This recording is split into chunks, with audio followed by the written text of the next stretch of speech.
हरिओम छात्राः, विद्यार्थ्यांनो, आज आपल्याला पाठ्यपुस्तकातला पहिला गद्यपाठ पाहायचा आहे। या गद्यपाठाचं नाव आहे आद्य कृषकः पृथुवैन्यः। पृथ्वी तलावरचा पहिला शेतीचा जनक किंवा शेतकरी आहे पृथुवैन्य। पाठाची प्रस्तावना सुरू करण्यापूर्वी तुमची जिज्ञासा, तुम्हाला काय काय पूर्वज्ञान असलं पाहिजे याची इथे माहिती दिलेली आहे। भारत देशे कृषी क्षेत्रस्य वैशिष्ट्यानि कानि, भारत देशातल्या शेतीची वैशिष्ट्य कोणकोणती आहेत। आपल्याला सांगता येईल की भारत हा देश मोसमी हवामानाचा असल्यामुळे इथे उन्हाळा, पावसाळा आणि हिवाळा या तीन ऋतूंमध्ये वेगवेगळी कामं केली जातात आणि वेगवेगळी पिकंही घेतली जातात। मग आता पावसाळ्यात जी पिकं घेतली जातात त्याला खरीप हंगाम म्हणतात आणि हिवाळ्यात घेतल्या जाणाऱ्या पिकांना आपण रब्बी हंगाम म्हणतो। मग हा खरीपाची पिकं ही सगळी पावसाच्या पाण्यावर अवलंबून असतात। यामध्ये शेतकरी कापूस, तूर आणि सोयाबीन अशी पिकं घेतात आणि रब्बी हंगामामध्ये मात्र गहू, हरभरा हा मुख्य असतो। मग आता हीच वैशिष्ट्य आहे की पावसाच्या पाण्यावर अवलंबून असलेली ही शेती आहे। कोरडवाहू शेती करणारे शेतकरी मात्र केवळ पावसाच्या पाण्यावर अवलंबून असतात आणि ज्यांच्याजवळ मात्र सिंचनाची सोय आहे ते रब्बी हंगामही घेऊ शकतात। कृषी प्रक्रिया विषय कथयत, मग त्यांनी सांगितलं की शेतीची कार्य कशी असतात, कृषी प्रक्रिया कशी असते याच्याबद्दलची माहिती आहे का, म्हणून ती तुम्ही सांगा असं त्यांनी म्हटलेलं आहे। ही माहिती असली पाहिजे। साधारण कुणी ना कुणी नातलग आपले शेती करणारे असतात म्हणून आपल्याला माहिती आहे। उन्हाळ्यामध्ये अतिशय जमीन तापते त्यावेळी मात्र शेतात कुठलंच पीक नसतं। आधीची कापणी केलेली जी पिकांची धसकटं असतात ते सर्व नांगरून काढल्या जातं आणि ते सगळं बांधावर जाळल्या जातं। या जाळण्यामुळे मात्र किडींचा किंवा त्यांची जी चेन असते त्या सगळ्या चेनचा, त्या साखळीचा काय होतो, नष्ट होते ती साखळी आणि हे सर्व कीट वगैरे मरतात। त्यानंतर शेणखत वगैरे टाकून जमीन तयार केली जाते। पावसाचं पाणी चांगलं पडलं, चांगले 1-2 पाऊस झाले की मग शेतकरी बियांची पेरणी करतात। पेरणी झाल्यानंतर त्यात डवरणी केली जाते, म्हणजे निघणारं जे तण असतं, गवत, काडी ही सगळी काढून टाकून शेत स्वच्छ केलं जातं, म्हणजे पिकांना योग्य वारा लागतो, पाणीही मिळतं आणि त्यानंतर मात्र पीक मोठं झालं, ते कापणीवर आलं की ते कापल्या जातं। कापल्यानंतर त्यातनं सर्व धान्य एकत्र गोळा करून ते स्वच्छ केलं जातं आणि नंतर ते बाजारपेठेत आणलं जातं। ही सगळी कृषी प्रक्रिया आपल्या सर्वांना माहिती आहे। आता या पाठात आपल्याला काय सांगितले ते आपण पाहू। ऋग्वेदात एषा कथा उद्धृता, यात आलेली कथा ही ऋग्वेदातून घेतलेली आहे। हे ऋग्वेदातील मंडल ऋचांचा नंबर सांगितलेला आहे आपल्याला। वेन भूपतेः पुत्रः वैन्यः, वेन राजाचा पुत्र वैन्य एव हाच पृथुवैन्यः इति नामना ज्ञातः, पृथुवैन्य या नावाने प्रसिद्ध होता। स प्रजाहितदक्षः आदर्शः सम्राट इति स्मृतः, तो प्रजाहितदक्ष, प्रजेच्या हिताची काळजी करणारा आदर्श असा सम्राट होता असं मानलं जातं। भारत देशे पृथुना एव कृषी कार्यं प्रारब्धं संशोधितं विकासं प्रतिनीतं च, आपल्या भारत देशात या पृथुराजानेच कृषी कार्याचा आरंभ केला, त्याच्यावर संशोधन केलं आणि ते कार्य विकासाकडे नेलं। स एव कृषी विद्यायाः जनकः इति मतः, तोच कृषी विद्येचा जनकही मानला जातो। अत एव स प्रथमः कृषकः, म्हणून तोच पहिला शेतकरी। भूपालः पृथुवैन्यः नाम धरायां प्रथमः अभिषिक्तः सम्राटः, पृथुवैन्य राजा हा पृथ्वी तलावरचा पहिला अभिषिक्त सम्राट आहे। प्रयाग क्षेत्रे पृथुनृपस्य राजधानी आसीत्, प्रयाग क्षेत्री पृथुराजाची राजधानी होती। राज्याभिषेक समये चारणाः पृथुनृपस्य स्तुतिं गातुम् उत्सुकाः, राज्याभिषेकाच्या वेळी सर्व भाट किंवा स्तुतिपाठक हे पृथुराजाची स्तुती गाण्यास सिद्ध झाले, उत्सुक झाले। तदा पृथुः आज्ञापयत, तेव्हा राजाने त्यांना आज्ञा केली, तिष्ठन्तु चारणाः, स्तुतिपाठकांनो थांबा। यावद् मम सद्गुणाः न प्रकटीभवन्ति, जोपर्यंत माझे सद्गुण स्पष्ट होणार नाही तावद अहम न स्तोतव्यः, तोपर्यंत तुम्ही माझी स्तुती करू नये। स्तवनं तु ईश्वरस्य एव भवेत्. स्तुती स्तवन मात्र ईश्वराचेच होईल. स्तुती गायकाः पृथुनृपस्य एतादृशीं निस्पृहतां ज्ञात्वा प्रसन्नाः अभवन्. ते सर्व स्तुती पाठक, स्तुती गायक पृथुराजाची अशा प्रकारची निस्वार्थ वृत्ती, निस्पृहता जाणून अतिशय प्रसन्न झाले. एकदा पृथुराजः स्वराज्ये भ्रमणम् अकरोत्. एकदा हा पृथुराजा स्वतःच्या राज्यात फिरत होता. भ्रमणसमये तेन दृष्टं यत्, फिरताना त्यांनी पाहिलं की प्रजाः अतीव कृशाः अशक्ताः च.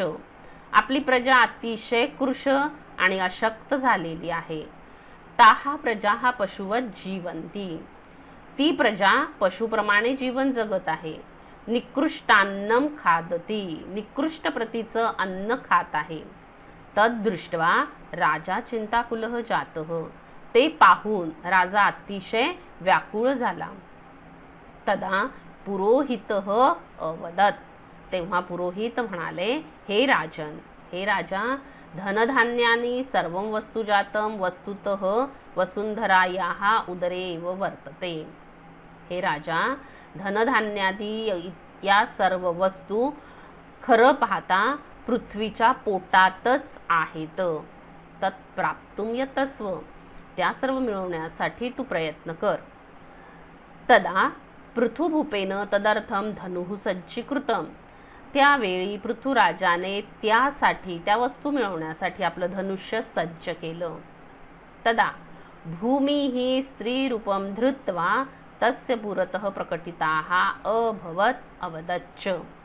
तेव्हा भूमी स्त्रीरूप धारण करून त्याच्या पुढे प्रगट झाली आणि म्हणाली, हे राजेंद्र, हे राजा, तव पिता दुःशासकः वेनराजः. तुझे पिता वाईट शासक असणारे वेनराज राजधर्मस्य पालनं न करोत. राजधर्माचं पालन करत नव्हते. तदा मया चोरलुंठक भयात धनधान्य पुष्पफलानी मम उदरे निहितानी. तेव्हा मी चोर आणि लुटारूंच्या भीतीमुळे धन, धान्य, फुलं, फळ ही सर्व माझ्या पोटात झाकून ठेवली. निहितानी झाकून ठेवली. त्वं तु प्रजाहितदक्षः नृपः. परंतु तू मात्र प्रजेचं कल्याण करणारा राजा आहेस. यदि त्वं प्रयत्नेन कृषिकार्यं करोषि. जर तू प्रयत्नपूर्वक शेतीचं काम करत असशील तर्हि अहं प्रसन्ना भविष्यामि. तर मी प्रसन्न होईन. अतः धनुः त्यज. म्हणून तू धनुष्य टाकून दे. खणित्राणी हलान कुद्दालकान लवित्राणी च हस्ते गृहीत्वा प्रजाजनैः सह कृषिकार्यं कुरु. खणित्राणी कुदळ आहे, हल म्हणजे नांगर, विळा नांगर आणि कुदळ, त्याचप्रमाणे इतर साहित्य. लवित्राणी म्हणजे यालाही विळा म्हणतो आपण. हस्ते गृहीत्वा हे हातात घेऊन प्रजाजनैः सह आपल्या प्रजेच्या सह कृषिकार्यं कुरु. तू शेतीचं काम कर. भूमातुः उपदेशं मनसी निधाय. भूमातेचा हा उपदेश मनात ठेवून पृथुवैन्यः नदीनां मार्गम अवरुद्ध्य कृषिकार्यार्थं जलस्य उपयोगम अकरोत्.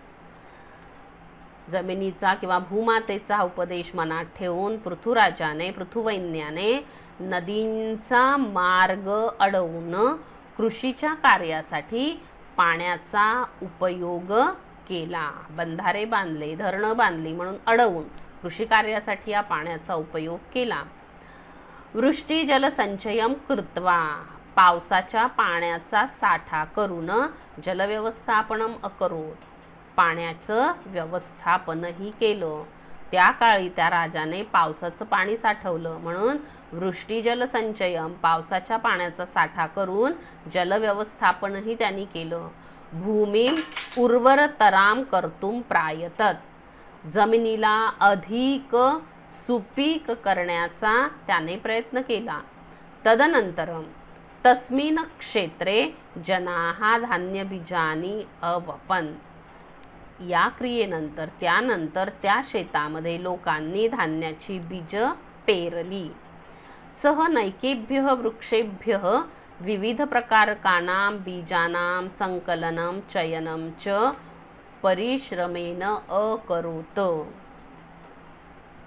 त्याने अनेक वृक्षांपासून, नैकेभ्यः वृक्षेभ्यः अनेक वृक्षांपासून, विविध प्रकारकानां बीजानां वेगवेगळ्या प्रकारच्या बियांचं संकलन केलं आणि परिश्रमाने चयन उत्कृष्ट बीज त्यातली निवडली, संकलन करून उत्कृष्ट बीज निवडली. अनंतरम बीजानां संस्करणं कृत्वा, त्यानंतर बियाण्यांवर संस्कार करून, म्हणजे ती निर्जंतुक करून योग्य तशी वाळवून, वपनम अकरोत, ती पेरली. पर्जन्यानंतरम बीजेभ्यः अंकुराः उद्भूताः, पावसानंतर त्या बियांपासून अंकुर फुटले. धान्य लाभेन सर्वे प्रजाजनाः संतुष्टाः च अभवन्, आणि अशा प्रकारे धान्य मिळाल्याने सर्व प्रजाजन अतिशय संतुष्ट झाले. एषः कल्याणकारी नृपः पृथिव्यां प्रशासने अग्रणी जनसेवाव्रती च अभवत्. असा हा कल्याणकारी राजा पृथ्वीवरील प्रशासनामध्ये, सर्व राजांमध्ये, आजवर झालेल्या सर्व राजांमध्ये सर्वप्रथम अग्रणी, सर्वश्रेष्ठ, सर्वप्रथम जनसेवावर्ती, लोकाची सेवा करणारा, जनसेवाव्रती, जनसेवेचं व्रत धारण ज्याने केलेलं आहे असा झाला. असा हा आदर्श पृथुवैन्य राजा. काय काय त्यांनी कामं केली पृथुवैन्यस्य आदर्शभूतानी कार्यानी, जनसेवेची कोणती कोणती कार्य केली त्यांनी पहा. संरक्षण व्यवस्था त्याची चोख होती, त्यांनी जलव्यवस्थापन केलं, कृषी संशोधन, पिकांवर त्यांनी संशोधन, माती परीक्षण या सर्व प्रक्रिया केल्या, वेगवेगळ्या आरोग्य सुविधा प्रजेसाठी निर्माण केल्या, पशुनाम कृते रक्षितानी तृणक्षेत्राणी, चराईसाठी त्यांनी वन राखीव ठेवली, अन्न दुग्धादीनाम व्यवस्था, अन्न आणि दुधाचीही व्यवस्था केली, नगर व्यवस्थापन या शास्त्राचाही अभ्यास करून त्याची प्रगती केली, शिक्षण व्यवस्था आणि प्रजेच्या सर्व मुलांना शिक्षण मिळावं याचीही त्यांनी व्यवस्था केली, अशी त्याची ही कार्य आहेत. भाषांतराचा अभ्यास करा, एवढा आपण भाषांतर पाहिलेलं आहे. उद्या आपण त्यातला व्याकरण पाहू आणि त्यानंतर भाषाभ्यास पाहू. भवतु पुनः मिलामः.